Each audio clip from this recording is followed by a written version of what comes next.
Welcome back to Wasenshido Dojo and your 30 days martial arts for beginners. Today's class is going to be about focus, concentration, so get into some nice clothing that maybe will help you focus better, something comfortable, and let's get started.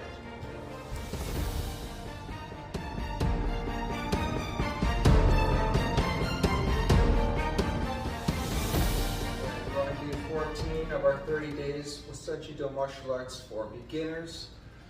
So today is going to be about focus, and the reason we're doing focus, it's going to help you in your self-defense training, your martial arts training. It's going to help you with anything and everything in your life. If you look at anybody that's successful or being successful in anything, there's always an element of focus, or somebody that is able to focus better than others, generally. Focus and concentration is helpful. It's going to make you a better, more successful person. It's going to make you better in everything you do, your conversations, your relationships, your job, your work, your career. It's going to make you better for self-defense. It's going to make you better for martial arts. Why? It makes you better because it helps to bring you out of the stress and fight or flight response and into keeps you in your frontal lobe, where you're thinking rationally and logically about things. So you can concentrate on what you're doing, so you don't have to read something over and over again, or so you don't forget important information. It helps with your staying focused if you're getting attacked. If there's a self-defense scenario, it keeps your thinking brain going, so you can think, oh, what to do next? What to do next? Where's my self-defense weapon? Where's my tools? Where's the exits? Think quickly and concisely to get the phone out, call 911 or whatever it is. It's going to help you focus on your work in your job, in your career, so you can stay focused on tasks, complete tasks, and get them done. Organize tasks. So focus we're talking about mental focus and concentration. So we're going to go over a little bit of breath work. We're going to go over some qigong and meditation, and the main technique of today's class will be a single point focus. So we're just going to go. You're going to be doing along together with me, and yeah, let's get started. So the first thing I want you to do, stand up, and we're going to start moving the blood circulation, so I can get the blood to the brain and connect the entire body. So blood circulation and brain-body connection. So literally you could stay on the balls of your feet. We're just going to bouncing the body. It's helpful for the lymphatic system.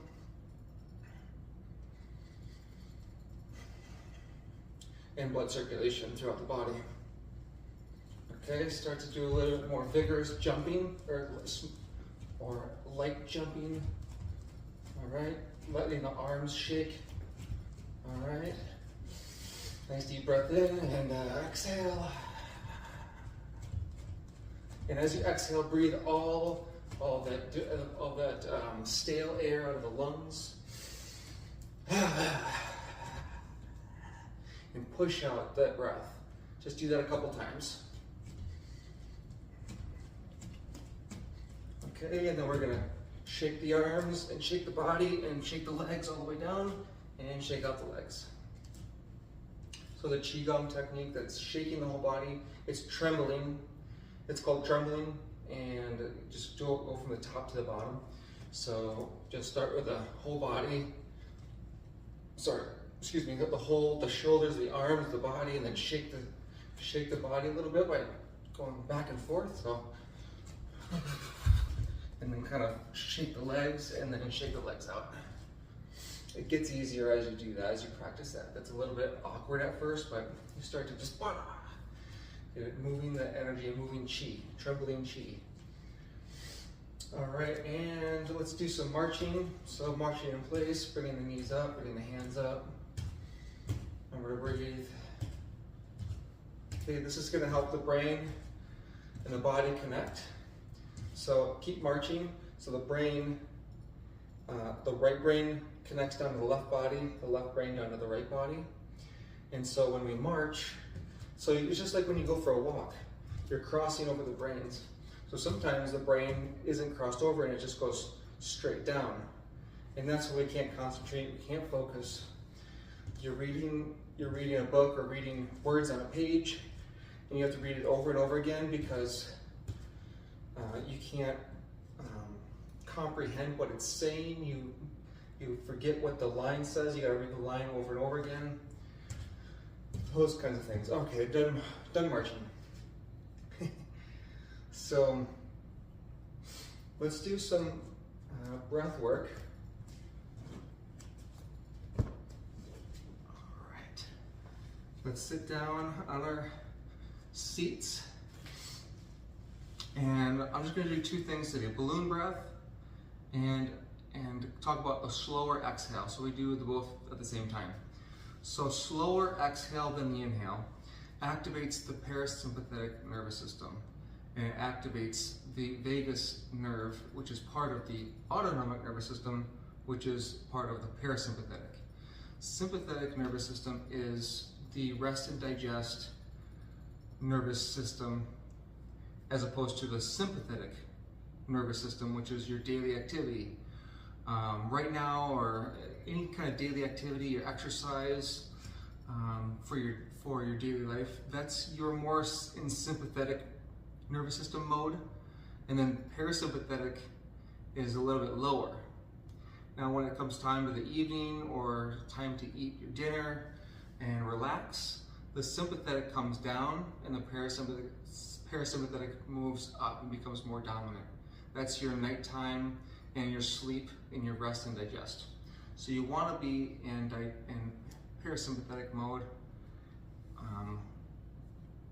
at nighttime when you're sleeping and in the evening time. Okay, that'll help you digest more. The biggest nerve comes in the skull. It's the 10th cranial nerve. It comes out of the base of the skull, down the neck here, and then from the neck it goes into the body, and it goes into almost every organ of our body. So it goes into the heart and lungs, and then through our diaphragm into the stomach and kidneys and the adrenal glands, and into the intestines. So first of all is the balloon breathing. What I want you to do, you can be sitting if you want to. So I'm going to place my hands on my lower ribs here, touching the fingers. Okay. I'm going to be hunched a little bit. I don't want to arch the back, okay? Just relax the back and kind of lean forward a little bit here. Okay? As I breathe in, so you can see my hands,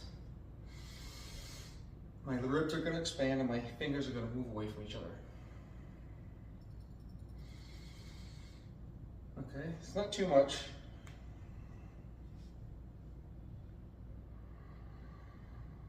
There, get about 2 inches there. Collapse the lungs here. Expand. So what you're doing is you're expanding the diaphragm muscle, and your diaphragm muscle's pressing down. The muscles in between the ribs and the rib cage and underneath the rib cage also activate and start to open up and expand. So the lungs can expand and press down, okay? So what happens then is my diaphragm muscle, it's like an umbrella, it looks like this, it's up into the rib cage, and it's like this. Okay? If you just look up diaphragm muscle on Google, you'll get a picture of it. So what happens is that muscle, when I breathe in, that diaphragm muscle presses down, presses the liver down, presses the stomach, the spleen, okay, and then that presses the intestines down a little bit, pancreas. So that's why when we breathe in and the breath can push down the organs and the organs puff out, right? Belly puffs out. That's called, that's like how an infant breathes. Okay, that's how we should be breathing in the evening and at night. Okay, you don't have to breathe like that all day. I'm not going to get into details about that. But when you want to calm down, or before each meal, balloon breathing.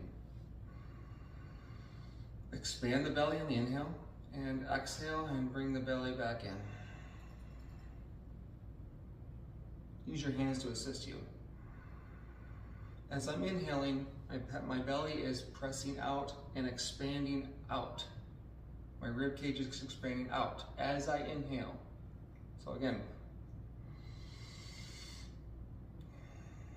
I'm just using my hands to accentuate, to dramatize what's happening. Inhale, exhale, in and out the nose. You can go in the nose, out the mouth if you'd like. Open the mouth and just breathe out. Okay. Don't want to spend too much time on breathing here. We want to do some, say, focused and not too long of a video. But there's just so much with breath and focus in our mind and our mental clarity and parasympathetic and vagal tone, vagus nerve. There's so much to talk about with that. But if you guys are interested more in that, comment below and also start doing some Googling. It's fascinating. So that's the balloon breath. What that's doing is that when you when you inhale and open and press down that diaphragm muscle and expand the ribs and expand the belly, you're activating that vagus nerve, and that vagus nerve is going to help to bring in that parasympathetic mode, dominant mode. So you want parasympathetic to come up and be more dominant when you want to rest and relax, when you want to be able to concentrate better. If you're in fight or flight, or if you're stressed out, your sympathetic is high and your parasympathetic is low. So we want to kind of, if you're doing activity and you're doing work in your computer, you're writing, you're doing your job, you want to be kind of equal here. You don't want to be stressed out with sympathetic so high, okay, strung out. You want to bring that down a little bit, and you want to bring up the parasympathetic. There's no exact way here, okay? Just know if you're in flight or flight, the sympathetic is way up, parasympathetic is down.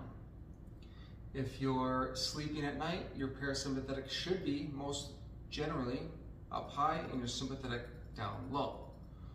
Okay, so if you're, during daily life, you're sympathetic, a little bit more sympathetic dominant, your parasympathetic's maybe down here, it's ranging in this area here. I hope this is all making sense.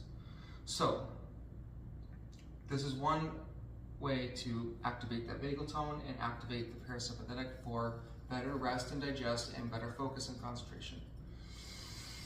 Balloon belly breathing, diaphragmatic breathing. People call it many different things. Ujjayi breath, yoga, and talks about this as well. So using Ujjayi breath.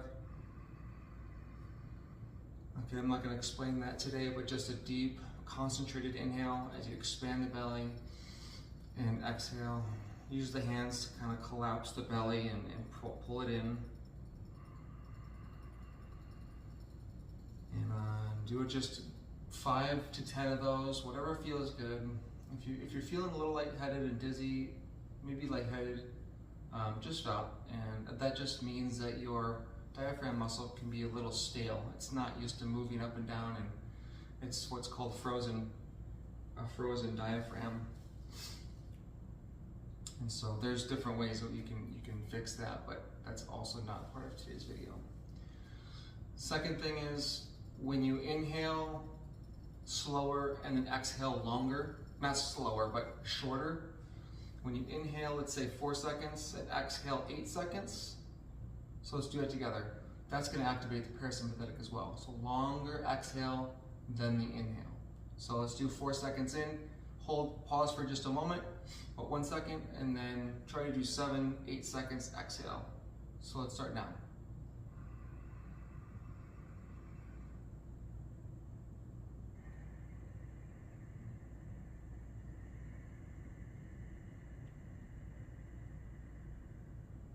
Inhale,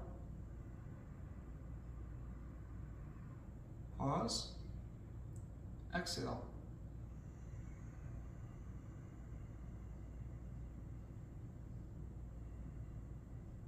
Pause. Inhale, one more time. Pause, exhale.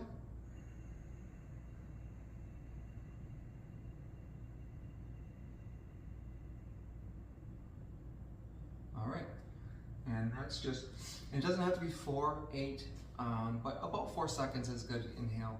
And then 8 seconds is good. That's where you want to have a start. And you can do 10 seconds exhale, 12 seconds exhale, but that's getting into more advanced and that takes practice. But if you're doing 4 in, 6 out, 4 in, 5 out, that's okay, that's a good start, but then work towards 4 in, about 7, 8 out. Pause between each breath, pause on the inhale, pause on the exhale, in between them. So, one more thing actually with the breath, and this has been scientifically studied with like diodes on their head and having monks in the laboratory with all the stuff all attached to their bodies. So the best breathing technique, I don't know if they say the breathing technique ever out of all breathing techniques, but a simple sigh, exhale, was the #1 thing that brought stress down like immediately. So it was just the inhale was normal inhale, and a loud sigh, a loud ah sound, and a loud ah. Okay, try that with me. Inhale. Ah. All right. So that was one of the best things you can do to just immediately bring down stress. So, because if you want to have better focus, concentration, or go into meditation, you don't want to go into meditation from a stressful space. That's not how it was done traditionally. It's not how it should be done now. That can cause more stress, more mental stress, and more tension in the body, and that's not good. Unless you're trying to do some advanced thing where you're doing like some super stressed activity, and then trying to go immediately into the most, meditative mode as quick as you can, just out of like a technique to try to practice how fast you can get from one to the other. But other than that, just get the blood circulating, connect the brain, cross over the brain and the body by doing our marching, and then do some breathing like we just did. And because when the breath is stiff and tense, and the diaphragm muscle is stiff and tense, it's hard for your parasympathetic to activate, and it's hard for your vagus nerve to reach down into your intestines and your organs for better digestion. And it's hard to reach the kidneys and the adrenal glands, which is also going to keep you more into fight or flight. So, I didn't know this was going to be extensive talk about parasympathetic and vagal tone. It's called vagal tone or vagus nerve. It's called the vagus nerve, but having good vagal tone is what you want as a healthy person. So, meditation and then single point focus. So, the first meditation is a Qigong meditation, and that is about connecting with the Dantian. So our bodies have 3 major energy reservoirs called the Dantians, and there's the lower Dantian right here in the lower belly, in the heart area, chest, and in the head. Okay. So you can focus on different ones, but when you first start, you want to focus on the lower Dantian. That's the #1. That's the beginner. That's stage 1. That's also forever and ever. But when you first start, it's starting with lower Dantian. And then when you're done with meditation, when you're done with practice, it's always coming down to the lower Dantian. When you see Tai Chi and Qigong and Kung Fu, they're always ending the practice with the hands coming down Dantian, lower Dantian, putting the lower belly. Okay. In Japanese, it's called the Hara. Okay. And Chinese, they call it Dantian. So placing your hands in the lower belly, one hand on top of the other. Eyes can be just slightly open or closed. And you're just going to focus your attention on the lower Dantian, which is about 1 to 2 inches below your belly button, and then about 2 to 3 inches inside. Just imagine a grapefruit, a glowing sphere or ball of light, orange or yellow or golden, inside the belly. You don't have to visualize that at all. You can just put your mental attention, your focus inside your body. You can even imagine your organs, like what's inside there. It's my small intestines is right inside the belly. Okay, it's part of our enteric nervous system. The enteric, that's where all those billions of neurons, maybe even trillions, I'm not sure the number. There's supposedly more neurons in your enteric nervous system, in your gut, in your intestines, than there is in your head. And I think there's the most in your heart, because again, the nervous system throughout your heart and around your heart contain neurons in there. So that's why there's the dantians are so powerful. Here. That's the connection with the ancient wisdom and these meditation practices and the modern science. Partly, of course, then that goes into the glandular system, the endocrine system as well, for the chakras and stuff. So, focus here on the lower belly. Maybe, hopefully you've been doing it this whole time, been yapping, ranting, okay? So just take a few moments, just take a handful of breaths and focus right there. And even when you're first starting, you don't have to be fully still. You can take your hand and just kind of rub underneath the lower belly, under the belly button here. You can just take your fingers and just go do a little circle, or just back and forth.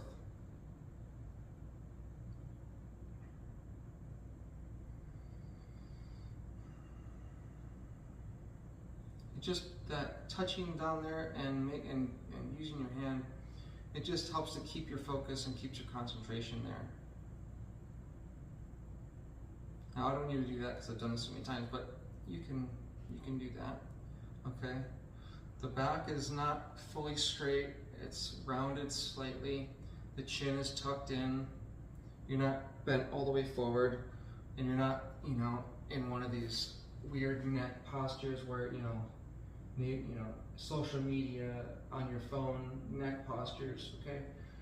This is just a nice neutral upright. Chin is in. Okay, and this is too difficult, sit in a chair. This is beginner stuff. So sitting like this is advanced. Most people think that this is just like, oh, just go to yoga class, or I'm just gonna go to meditation class. I'm just gonna start watching videos on YouTube and start meditating in a cross-legged position. It's not good for your knees unless you can do this easily.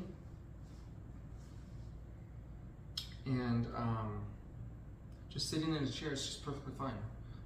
Unless you grow up doing this, or you're limber enough to where it doesn't like crank on your knees, and if you start having, your feet start going numb and tingling and all that kind of stuff, that just means your nerves are getting pulled, and a little bit's fine. It's not gonna hurt you, but sitting for 10, 15, 20 minutes or whatever, that's advanced stuff. So sitting in a chair is totally fine, okay? Or putting something under your butt and propping yourself up is really just totally fine. Okay, so that's the dantian. Okay, we're not going to go in. You can do the same thing with these, but just always stay with this until you've practiced that for a while, months and months and months, and then you can start doing a meditation where you can. Well, these two can kind of go at the beginning, then this one, do later. You want to continue to fill this lower dantian up with your attention. Where attention goes, energy flows. So we want to fill up those dantians. Those are energy reservoirs. So if you go through a whole stressful day, the energy reservoir is going to go less and less and less and less. It's just like a glass of water. Okay, it's getting used and used and used. You're using energy, and then when you go to sleep, or when you drink fluids and you breathe in prana and energy from the air, when we eat food, when we rest, and at night when we sleep, that reservoir builds back up again. Okay, so we've got to keep replenishing those reservoirs. That's what always come to here. It's a lot of times when they have. That's why when you see monks and meditators, they are having their hands in lower dantian. It's because they're replenishing that reservoir. Okay, that's one reason. And then also when they have the finger here with the hole and with the thumbs touching, that's also in front of the dantian, because it's an energetic way to harness and pull in energy through the circle into your dantian, because the chakras are spiraling, so it helps to vortex more energy into your dantian. There's all kinds of ways that you can, pulling in energy from nature into your dantian. There's all kinds of different things to do. All right, that's the dantian. Now the golden ball, and then we're going to go on our last single point focus. I thought this was going to be a short video today. Guess not. I can't seem to do a video that's less than 20 minutes long. Golden ball. So you're imagining, just like what I spoke about earlier, imagine a grapefruit or a baseball, it doesn't matter what size, a small ball or sphere of energy that looks like a golden sun. It looks like a glowing orb of light, okay? And start with it in between your hands, okay? And we're gonna breathe in and exhale, we're gonna breathe in and extend our hands out just a few inches, and then exhale, bring them closer together. Inhale, expand. Exhale, contract.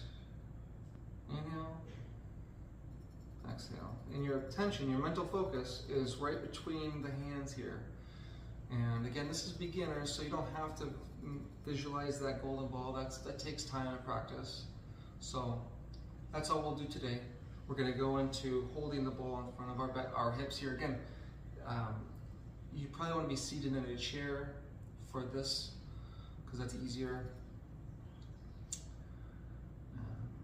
when you're first starting out. So golden ball, just holding your hands kind of like you're holding a ball in your hands, just like this. Closing the eyes, imagining holding a golden ball of light here. Relax the head, relax the face, relax the jaw. Okay. If there's any pain in your body, just kind of try to maneuver around it. If it's too much, then just stop. It takes time to... The reason people do hours of yoga every day and years of yoga practice and asana practice and martial arts and all these things, well, let me just stick with yoga. A lot of yoga practice, the asana, was to develop and strengthen the body to be able to just sit in meditation for long periods of time. That was one of the main goals of yoga practice, of physical yoga practice. And asana means posture in yoga, so it's yoga postures to develop and strengthen the body so that you can sit for long periods of time in meditation. That was one of the main goals. It wasn't necessarily about the health and wellness and all these things, but it was about mental clarity, to build focus and concentration, and to build the strength and flexibility in the body so we can sit for a long period of time and meditate. All right. Now, the last point, the last meditation and technique is called single point focus, and that's with the eyes open, and I'm literally just going to look at one point, and we're going to try to do it for about 2 minutes. Let's just say 90 seconds for this beginner. Okay, I don't have a little stopwatch on me, but let's just go for about at least a minute, 90 seconds. And so pick something. I'm going to look at the camera and the tripod here, so I'm kind of looking towards you. And relaxing the eyes, relaxing the face. I'm doing this last for a reason. So we did all this other work just to be able to get to the meditation, the dantian, the golden ball, and then to the single point focus. So you're doing all those exercises to build up, connect the body and the brain, to cross over the brain, to get the breath to relax and move downward, activate the parasympathetic, the vagal tone, and then you can get into a meditative and more focused state. Like, I'm literally even talking better as before I even started. Like I was just not feeling, super focused today, and I was like, you know what, let's just start, and maybe it'll get in the flow. and I had to redo the intro a bunch of times, and I usually don't have to do that. Usually I can just get it like that, and today is just not an off day, but just kind of one of those lazy-ish days where you're just like, I don't really feel like doing much. And now I'm feeling much more clarity, much more focused, speaking better, more clearly, generally speaking, better than I was at the beginning of the video, let's say that. Some days I'm just spot on, and I'm clear and concise, you know. But anyways, so that's what this stuff does. These are simple techniques, you just gotta practice them.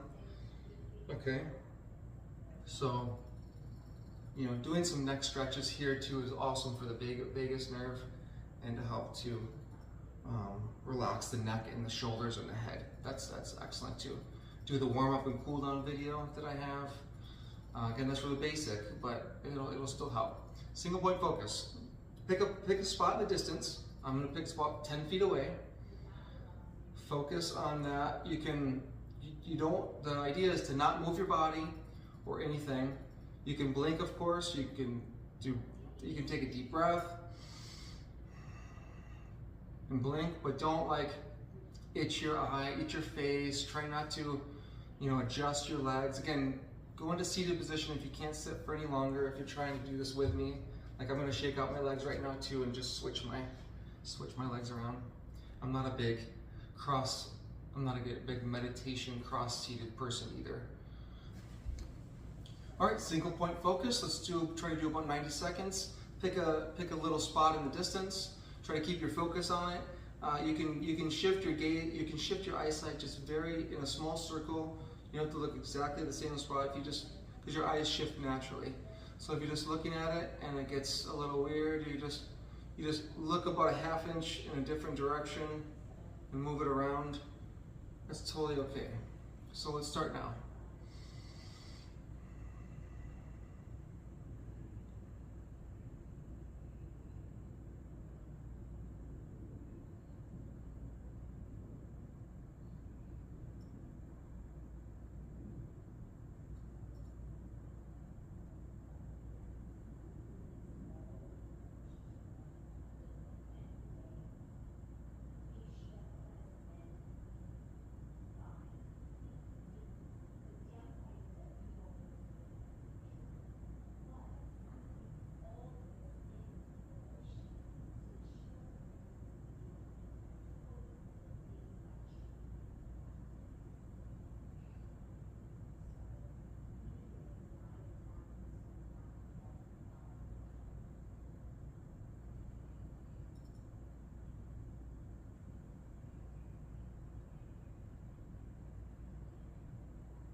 Okay, that's been about 90 seconds.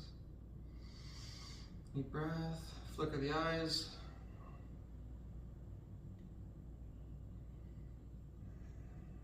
All right, awesome job, guys. If you've made it this far, that's amazing. How do you feel? Just sit with yourself for a second. Just relax the eyes. Maybe if you need to use your fingers to relax if there's any tension. It takes practice, so you might even build up a little tension, you know, when you're doing this. So just massage your forehead and outside the eyes and the temples. You can even do this before the exercise. Okay. Massaging the ears, in and around the ears, the tragus. This is all good for the vagus nerve as well. If you have a slow heart rate and low blood pressure and all that, be careful with doing any vagus nerve exercises. I have actually, I'm someone that needs to be careful with that because I have bradycardia, which is slow heart rate. from years of training, being an athlete, and also years of relaxing in Vegas. I've been doing all that and didn't realize it. When I get down to the mid 40s in my heart rate at night, when I'm around 50 when I'm sleeping, but it'll drop to 45 sometimes, or upper 40s, and I used to have more tachycardia. It's called Brady tachycardia, so it's both. It's very rare. Most people just have tachycardia. Very rare people have even bradycardia. Bradycardia is too slow. Tachycardia is too fast. Too fast for what's healthy for the body. So vagal nerve activation is helps to bring the heart rate down, helps to bring the heart rate variability, the HRV up, which is, everybody needs that. All right, so thanks for tuning in today for our class. Thanks for tuning in, and we'll see you guys next time.